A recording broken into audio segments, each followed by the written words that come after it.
Welcome. John chapter 2, verses 1 to 11, Jesus at the wedding at Cana. In the Louvre, there's this huge picture, it's the biggest one there, by the Italian artist Veronese. And I assume this is a big commissioned work. The bridal couple are on the left-hand corner. They don't show up too well in this picture. And Jesus and Mary are sitting in the middle. And there's a little close-up of Jesus and Mary. I've actually got this as a 2,000-piece jigsaw, and it's a fun jigsaw to build because there's lots of detail and quite fascinating. And of course, this will say a lot about the time when it was painted and about what the expectations were from the patron, who I assume are showed as a bridal couple, who commissioned this work, some very important rich person. That's actually not what the actual wedding at Cana was like. It was an ordinary village wedding. It might have been some of the most important people or the richest landowners in the village, but it's a village celebration. And it happens on the third day. In the Gospel of John, day 1, John the Baptist points Jesus out to his disciples and they follow. On the third day, it's the day at the wedding of Cana. And the disciples come to believe that Jesus is the Son of God and trust in him. There's other events that happen on the third day. We're third day Christians, and let's explore that. In Genesis chapter 1, on the third day, out of the chaos of the planet covered by raging, roiling waters, land emerges. So the water is pushed to one side, land can come up, and then on that land, God calls forth plants and they're blessed.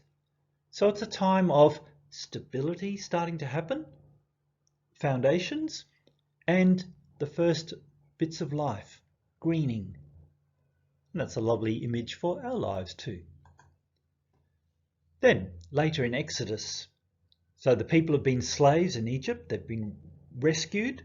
Moses has led them through the Red Sea. Now they've come to Mount Sinai, and God is going to make the covenant with them. I'm the Lord your God. I'm the one who rescues you. Now trust in me and believe me, and we're going to go together into the promised land. You will have a good life. So Moses warns them on the third day, God's going to descend and meet with Moses. And the people are told to consecrate themselves, make themselves holy and clean, step away, don't come near, and allow God to come down to them. Then we have John 2, much more or less glamorous picture, but amazing ordinary things happen. And then the big one. On the third day, Jesus rises to new life.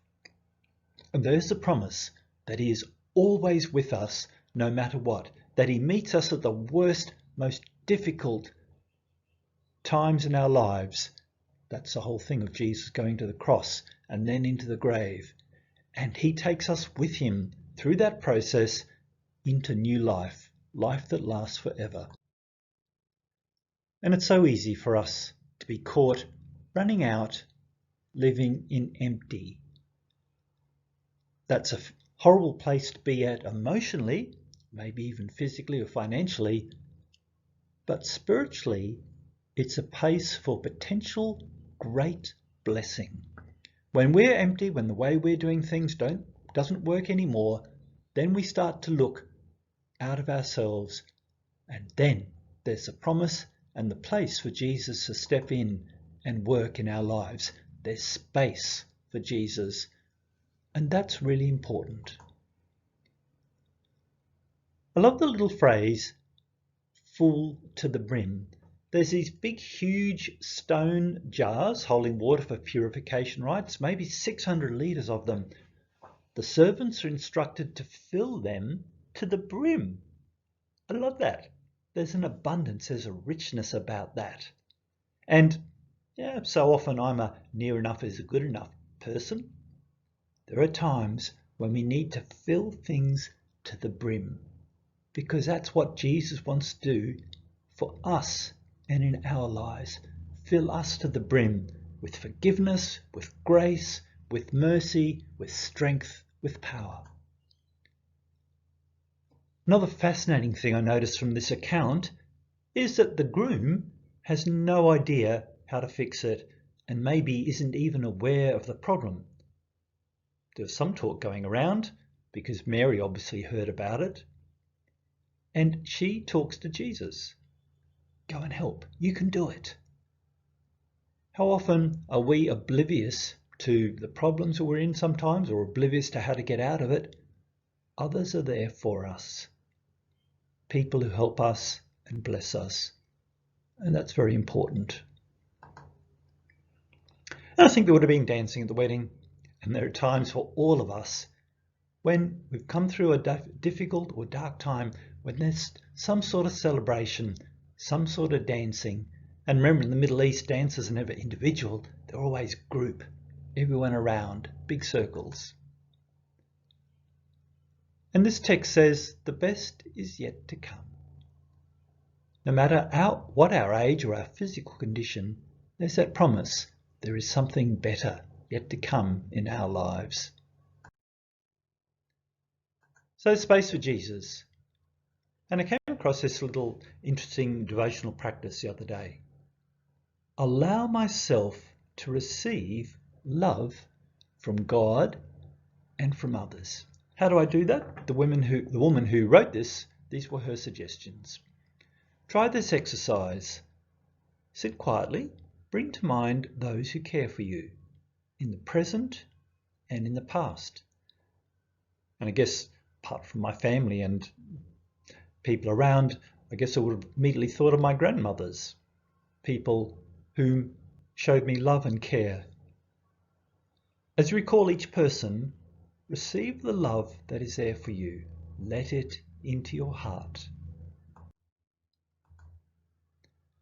Then, even if someone has a quirky way of showing love, receive the love.